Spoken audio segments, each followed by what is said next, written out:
The Tao is like a well, used but never used up.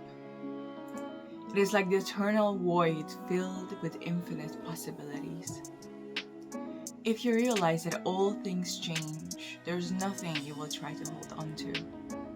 If you aren't afraid of dying, there's nothing you can't achieve. From the Tao Te Ching. Sometimes life throws at us possibilities. These paths guiding us toward the mysterious ways of life can be one of the most terrifying and at the same time exhilarating times of our lives. Not knowing, yet trusting that this is the path that we must take, that we must go on, because it's the path for us. How do you know that this is the path that you need to take? That you should take this leap of faith? Just thinking about the idea of doing it makes your eyes shimmer with courage and hope. There's an unexplainable eagerness with which you'll start to see the world.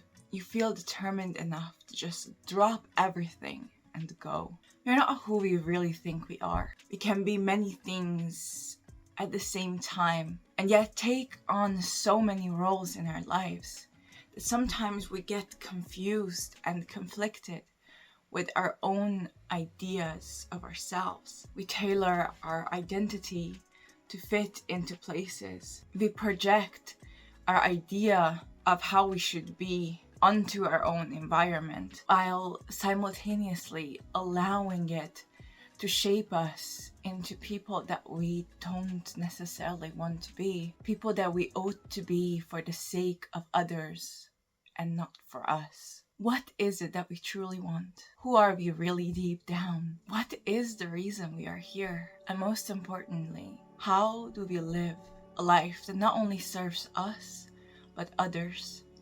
How do we live with loving kindness for all beings? These are some of the questions that you might have asked yourself and wondered, what are the answers? And do we really need to find any? We get waylaid by so many outside and inside noise, constantly taunting us with false ideas, painful memories, and outright tomfoolery to push us towards the edge, towards the path that doesn't bring us any benefits, that is not the path intended for us, and it was not what we originally wanted. How do we live a life worth waking up to every morning?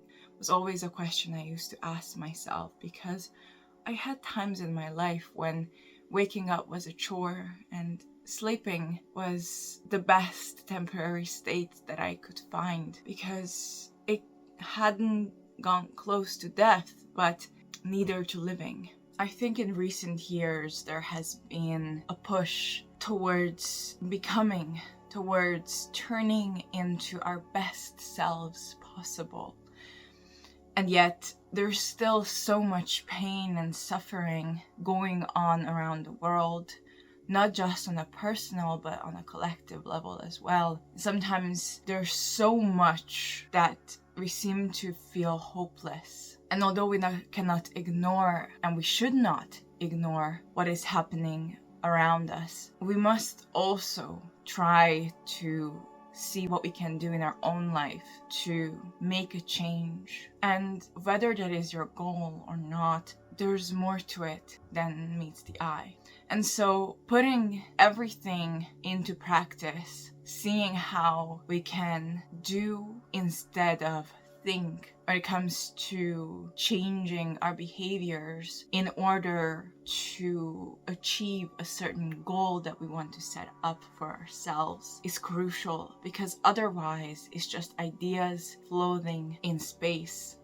Letting go of the old you, just like a snake shedding its own skin, so should you try and let go of what doesn't serve you anymore. If you haven't reminded yourself before, let me do that once more. You must lose the old self in order to step into a new one. And just think about that for a second, because arguably this is one of the most arduous choices that one has to make. But sometimes we don't realize the measure of it and the significance of it. This mustn't be taken lightly. One should deeply think about whether they are open and ready to release a part of themselves for possibly forever. Are we ready to give up past habits, nasty habits, self-destructing behavior, living small and hiding from our own light? Are we ready to shift, or are we still in this space of not being sure what we truly want? Perhaps it's this realization that signifies the moment from which you step out of oneself and enter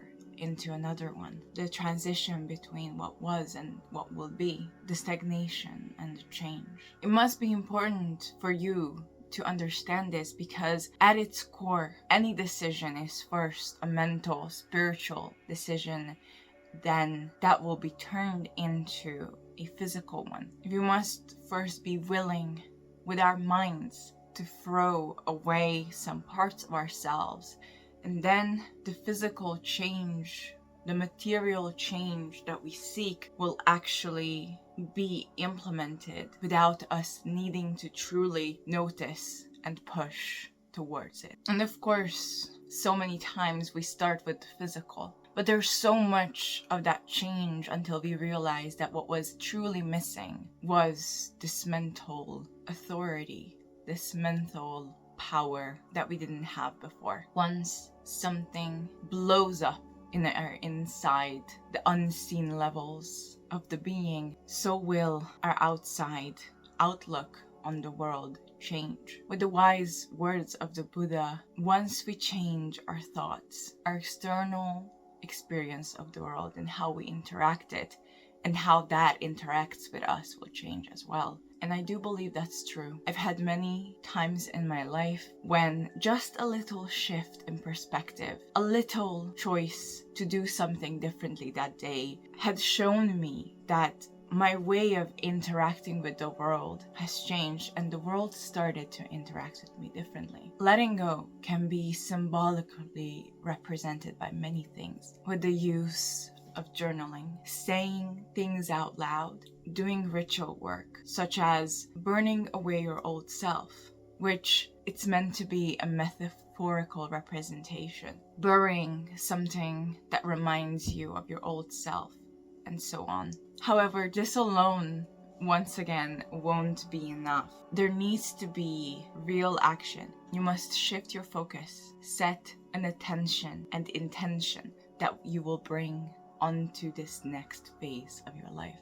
The importance of goal setting, aka intention. No matter what area or areas of your life you want to improve or start anew, once you set a goal that is truly for you, that you feel deep in your heart, that you are willing to go miles and miles for, you will want to follow that goal every single day. And sometimes such goals can be overall life changers. When you set one thing that you will start to push through, go through every day, other areas of your life will also light up and will shift according to this new reality, I would even say so. As I see it, and as the world operates with a feminine and masculine energy shifts, there needs to be chaos, creativity, ideas, art, enthusiasm, challenge. But that in some way or another needs to be contained. This is where the masculine aspect, structure, comes into place. A container which can help you lay out your ideas without too much overwhelm. Since I've been following more academic goals in my life, breaking down this one huge goal into smaller chunks which I can be accounted for more has proven to be such a good way. It supports me every day to follow through my plans. And you might have heard this buzzword a million times, but consistency, keeping up with whatever you set your intention to, is crucial. The minutes, the hours, the days, the months will add up. And you might not even realize, but from one moment to another, you will see the change. But you must come back to that and remind yourself why you do it. choosing this new set of principles, combining them with your old ones, will guarantee that you get to the place where you want to be. Creating a plan. And I don't just mean doing checklists, okay? Why? Well, first, because we as a society tend to think that we can do a million things in a day. And quickly writing them down on a checklist can be so overwhelming, especially because after some point we just tend to make up stuff, so our checklists get bigger and bigger. And although some people might be able to follow that through, I think checklists in and of themselves can be helpful but need to be combined with other elements as well. Rapid burnout is something that you want to avoid at all costs. I recommend you do one thing: plan openly and circularly. Be adaptable enough that when something comes up or doesn't go exactly the way you planned, you're able to first forgive yourself and then be flexible enough so that you can adjust the plan according to that. So you don't put yourself in a box and expect the best of you. Because life isn't about perfectionism. It's about, once again, showing up every day so you can actually enjoy what you're doing instead of making it once again a chore, which just needs to be completed for the sake of it. What I mean by circularity is planning around the goal, sort of preparing in advance for any situation that might cause some kind of confliction in your head.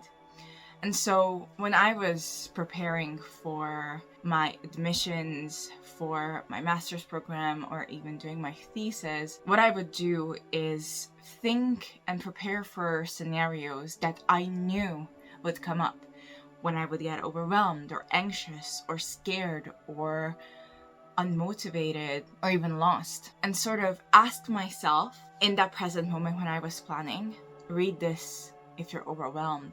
And I would write myself some reassuring notes that I would truly mean, so that whenever I would get in the future to that point where I would feel overwhelmed, I could read that and reassure myself of how long I have gone and how much effort I already put in. So stopping now would just be, once again, tomfoolery. So finding solutions beforehand to issues that might come up later will ensure that you keep on going, and I promise that. Embrace the nuance of uncomfortability, aka attention. Turning the uncomfortable into comfortable, I think, is key to anything in life, especially when you are studying or working for hours and hours and just need one more hour, but you feel like your world is about to explode because you are so done.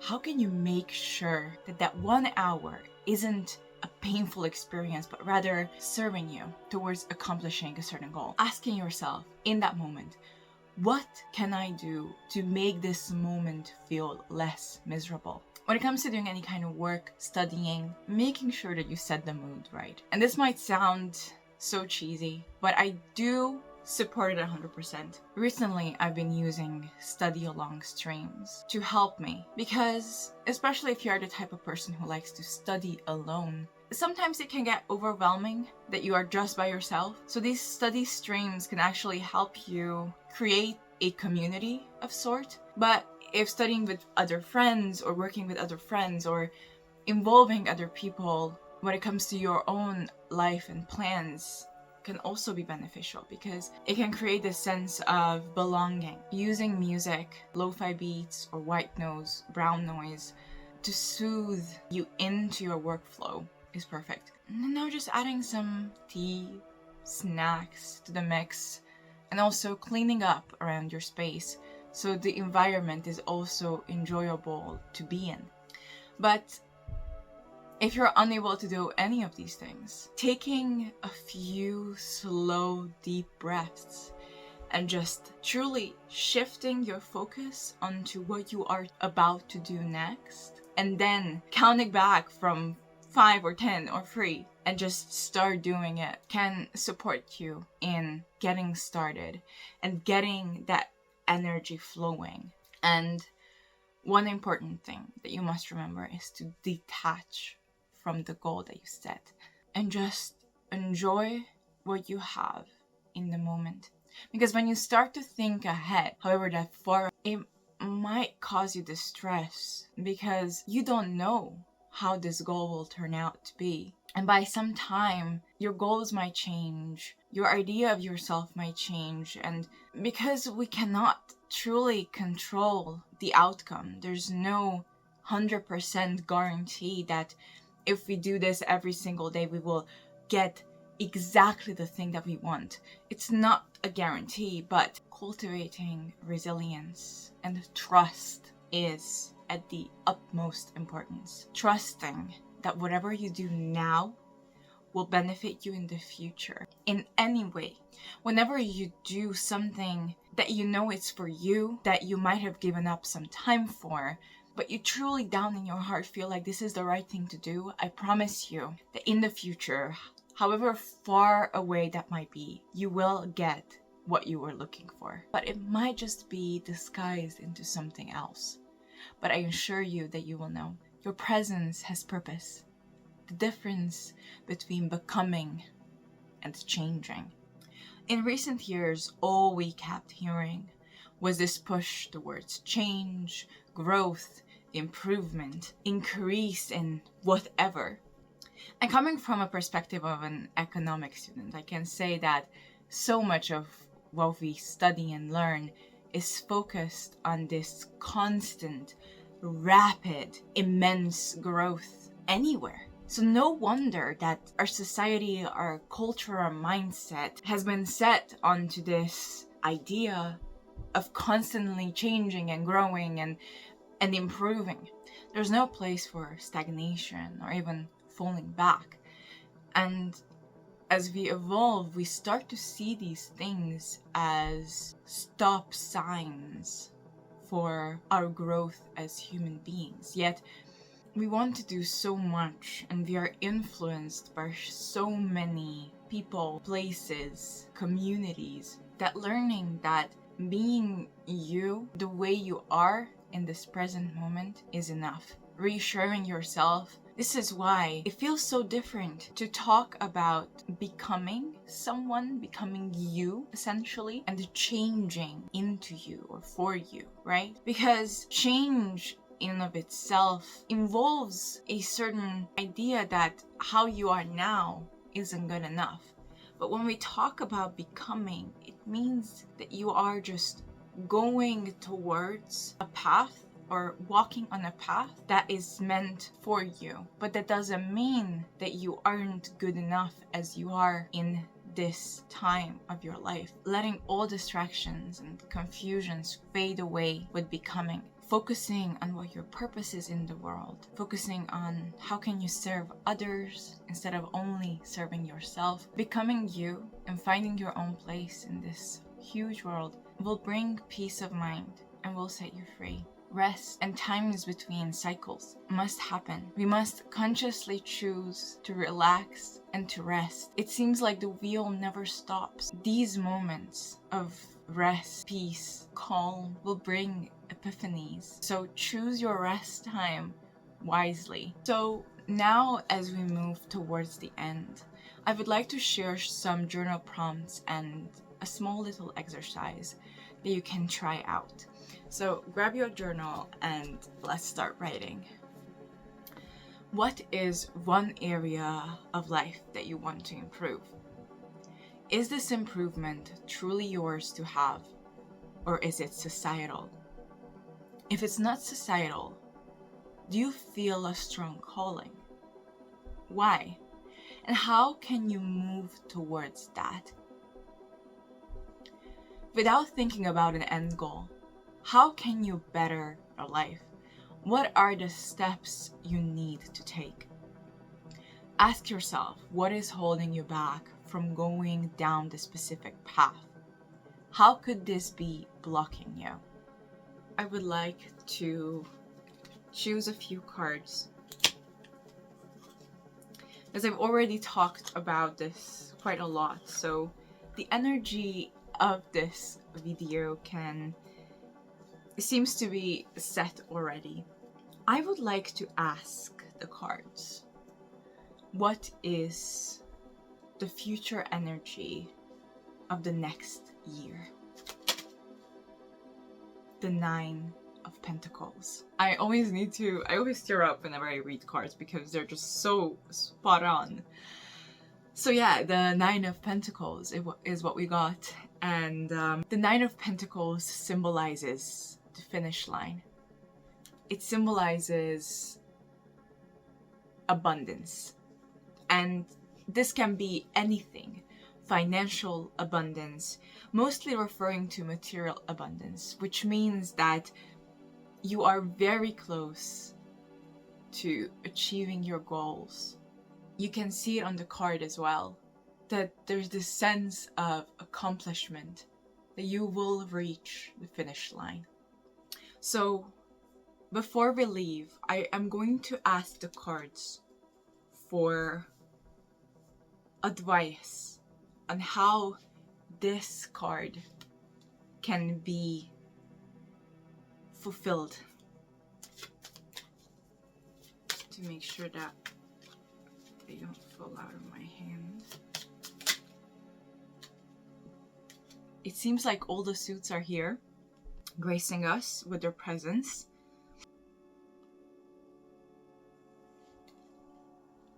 The first card that dropped was the Five of Cups. The Five of Cups is about survival. It's about possible challenges coming up on your way, mostly when it comes to your imagination, creativity. So be prepared that there will be some roadblocks on the way.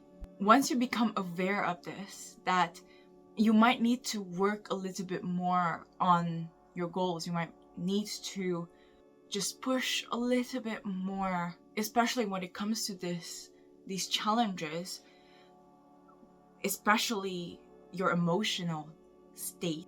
You already have sort of the key to how to overcome them because you are prepared for them to. Because the second card that dropped, which is the Seven of Wands and the Seven of Swords. So these two cards drop together. So I'm going to be interpreting them together. So the seven, when it comes to the suits, usually refers to surrender and letting it come and go. It seems like there needs to be a connection between this fire and air element.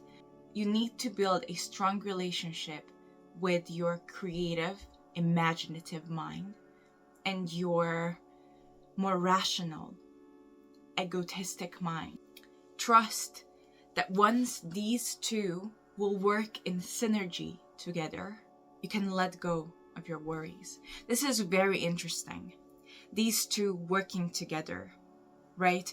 And it almost seems like when I place the cards like this, that the Seven of Swords is looking back at the Seven of Wands, almost suggesting this sort of dependence on your creativity and imagination and willpower, that once you have set the ground, once you are passionate enough about what you are willing to do, your mind will start to believe it as well. Trust your passion and your beliefs, your creativity, and then your mind will start to see that the benefits will come as well. So now I would like you to join me for a 5-minute exercise. Sit down. I will put on some relaxing music. And picture your old self for a few minutes. All the good and the bad. Let it come to you as you take some deep, slow breaths, counting in for 4, stopping for 4, letting out for 4, and then stopping for 4 once again, and repeating this flow. Imagine who you are as of now, or who you were back then. Connect to your little child. Connect to the dreams you had. Connect to the person you always felt that you wanted to become, that you had a strong calling for. See this person. See the mistakes you've made. Accept them.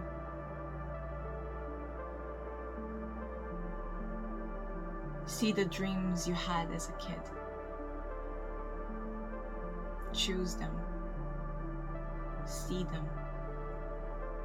Live them in your mind's eye.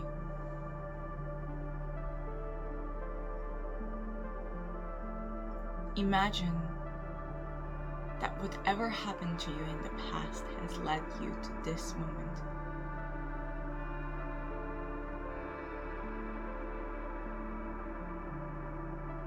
Now, imagine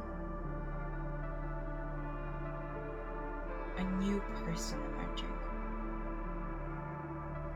shining in white, almost purpley light.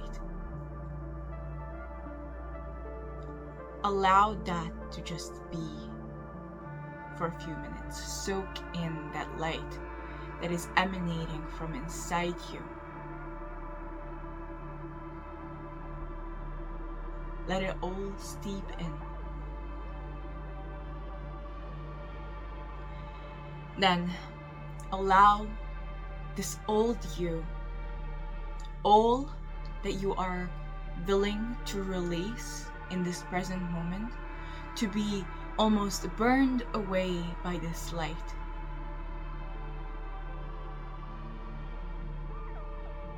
Feel the pain, the suffering be left up from your shoulders. Breathe deeply once more. And maybe smile if you feel like it. Now open your eyes. You set the ground. Now you have an idea of where you might want to go. But if you don't, that's okay also. You can come back to this anytime.